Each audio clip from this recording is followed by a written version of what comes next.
Hello and welcome to livealittlehigher.com. Today we continue with our series on living happy.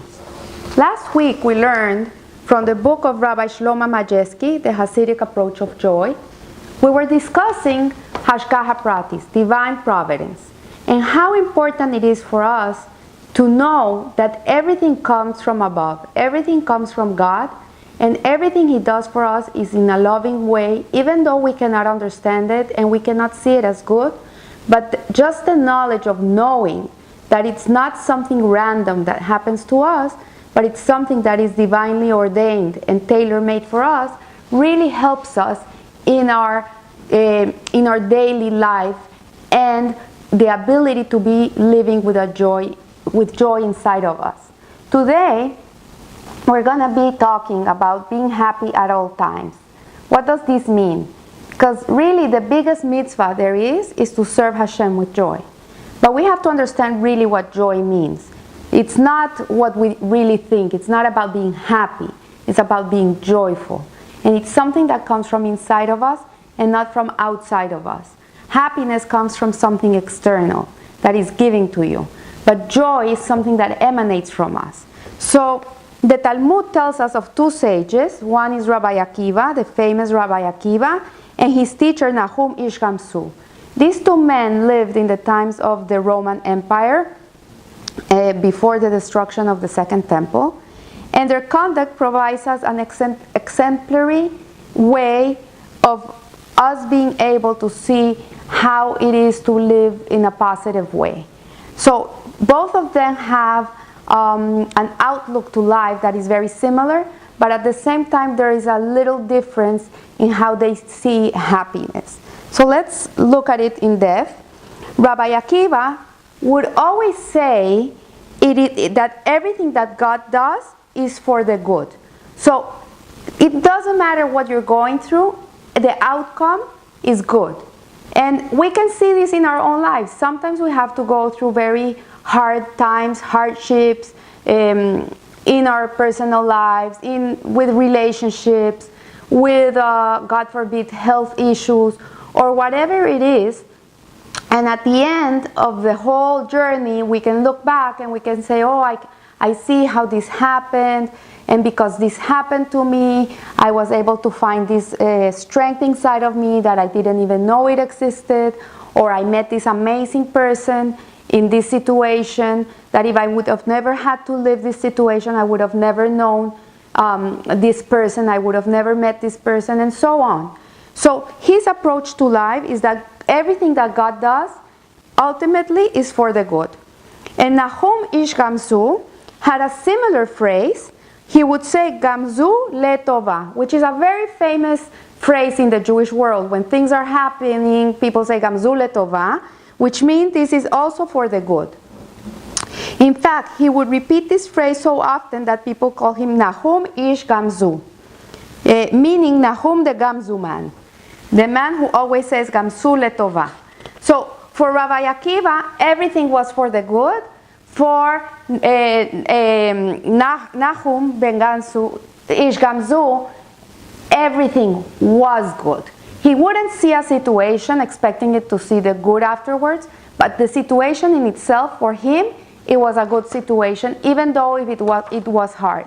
So let's look at their stories, how the Talmud tells us about their stories. And one of the stories of Rabbi Akiva, and it's a famous one, and maybe you've heard of it, but it's good to illustrate it again. It talks about him that he was going on a journey, and he was going through a certain town, and he needed to spend the night in that town. And he went and knocked in different doors to see who would be able to host him for the night. And the people in the town said that no, every door he knocked on, they would say, I'm sorry, we cannot have you. So at the end, he said, okay, I have to sleep somewhere. So he had no choice. And he went to the camp, to the forest, and he had a donkey that carried his packages. He had a rooster that would wake him up early in the morning, and he carried a lamp that would allow him to learn Torah through the night. So what happened was when he came to the forest, and a big animal came and ate his donkey. And he would say, this is for the good. And then the rooster was also eaten by another predator, and he said, this is also for the good. Everything happens for the good. And then a very big wind came and extinguished his light, and he says, this is also for the good. So the next day when he woke up, he went back to the town because he needed help. He had nothing with him. And when he came to the town, he realized that the town had been attacked, that village had been attacked, and the people from the town had been taken as captives. So if he would have been in that village that night, if people would have been nice to him and they would have hosted him, he would have been one of those captives. And then that's when he said, everything is for the good. Everything that happens to us ultimately is for the good. Then there's the story of Nahum Ish Gamsu, who took place in the following setting. And the Roman emperor had decreed a horrible, horrible decree against the Jewish people. So the Jews in Israel, in Eretz Israel, sent Nahum Ish Gamsu to plead before them to the emperor of Rome, and they sent him with a big chest full of jewels. So Nahum Ish Gamsu stopped on his way down to Rome. He stopped in an inn to spend the night, and the owner of the inn, he realized, oh, this guy, he comes with gems in that chest. So when he went to sleep, he stole the gems and he filled the chest with sand. The next day, Nahum Ish Gamsu went away. He left. He didn't even know what had happened. And he went to the emperor, and he came to Rome and asked to be seen by the emperor, that he had a gift to be given to him from the Jewish people, and he wanted to plead with him so he would change his decrees.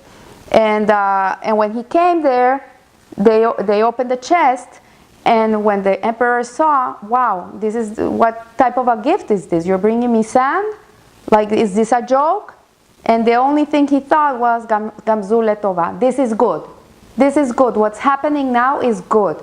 And it happened to be, the Talmud says, that there was one of the emperor's advisors was actually the prophet Elijah, and in disguise. And he said to the emperor, you don't understand, emperor. This sand is not regular sand. You think this sand is sand from the ocean, from the beach, but it's not, or from the desert. It's not. It's really very special sand. This is a sand that the Jews, their forefather Abraham used in a war, and he won the war because this sand, when he opened the chest, actually became arrows, and he killed all the people in the war, and he won the war. So it's a very special sand. It's not just any sand. And so the emperor says, oh, really? So he threw Gamzu into the dungeon, and Nahum Ish Gamzu into the dungeon, and went out to war because he was actually waging war against another nation. And when he came to the war and they opened the chest, miraculously, the sand became arrows, and it attacked everybody that was fighting against them, and they were killed, and Rome won the war. So when he came back, he took Nahum Ish Gamsu out of the dungeon, and he didn't know how to thank him. Oh, wonderful, you're amazing. And he filled the chest with jewels, with diamonds, with gems, with precious stones, and sent Nahum Ish Gamsu back. He used to say, if you think it's good, it will be good. Think it's good. It has to start here. We create our own reality. If we are able to see the goodness in everything around us, for us, nothing is bad. But sometimes it is very hard to allow ourselves to see the goodness in very painful situations. Like, God forbid, a child is sick. How could you ever say that a child being sick would be something that is good? It's very hard to come to that point where you can see the goodness in the situation.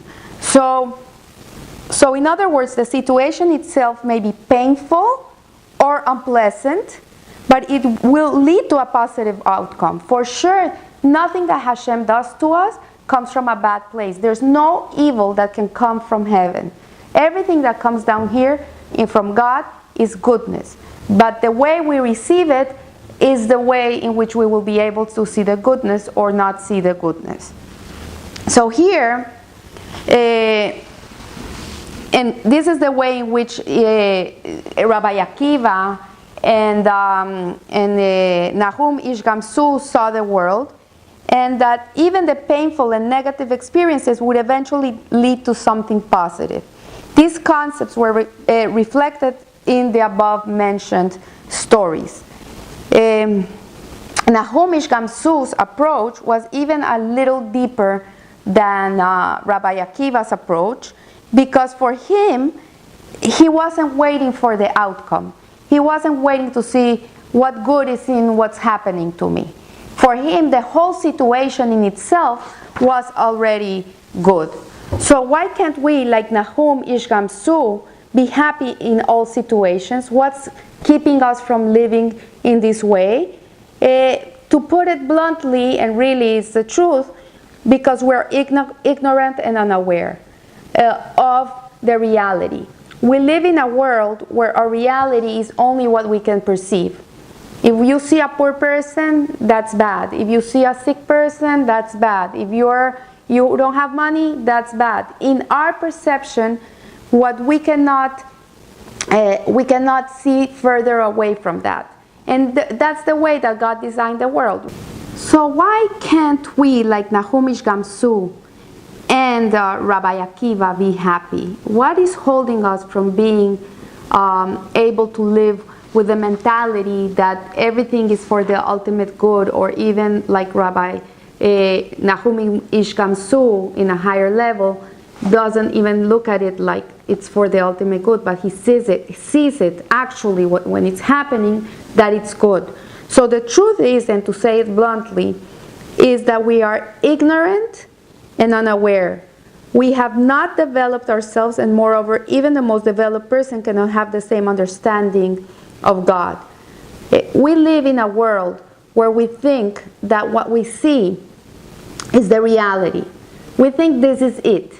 But when we're able to look above us, to get ourselves out of our skin and hover on top of ourselves and look at the situation from an outsider's point of view, we can really see that everything has a purpose and everything has a reason.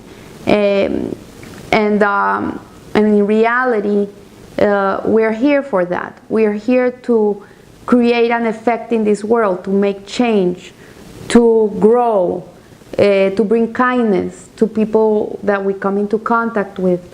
And sometimes all these situations that we're put into really are orchestrated so we can be in a certain place at a certain time doing a certain task, which is part of our tikkun olam, our perfection of the world. And that's what it is. And Rabbi Nahum Ish Gamsu and Rabbi Akiva really understood this concept. So they weren't living in this world like this is it, it's here or never. They're living in this world understanding that there's something more to it. And eventually that's why they saw everything as good. So since divine providence is controlling everything, a person should never see himself as a victim of a circumstance. The victim mentality comes from a person that can't see this, that thinks that everything is done to him and that it's not done for him. This is a beautiful quote I heard once. It says, when you look at your life, don't feel like it's being done to you. It's being done for you. And when we're able to tap into this perspective, to this reality, that everything that happens to us is really for us to be able to be the best that we can be, then we will be able to see the world in the way that Rabbi Akiva and Gamsu and Nahum Ish Gamsu were able to see it, that everything is for the ultimate good, and if we go a little higher, everything is good as it is. So these are two kinds of good. There's the goodness that is revealed, that is open, that is we can see it, you did a mitzvah and then Hashem raised your salary in your job, and you can see the connection of your kindness and your good deeds. And then there's another type of goodness that comes to us, that comes in a disguised way, and it's hard to appreciate it and see it. So we'll finish off here today. We'll continue next week. I hope that this lesson will help you live a little happier in your lives. Not only you will live a little happier, but the people around you will also live a little happier. So thank you.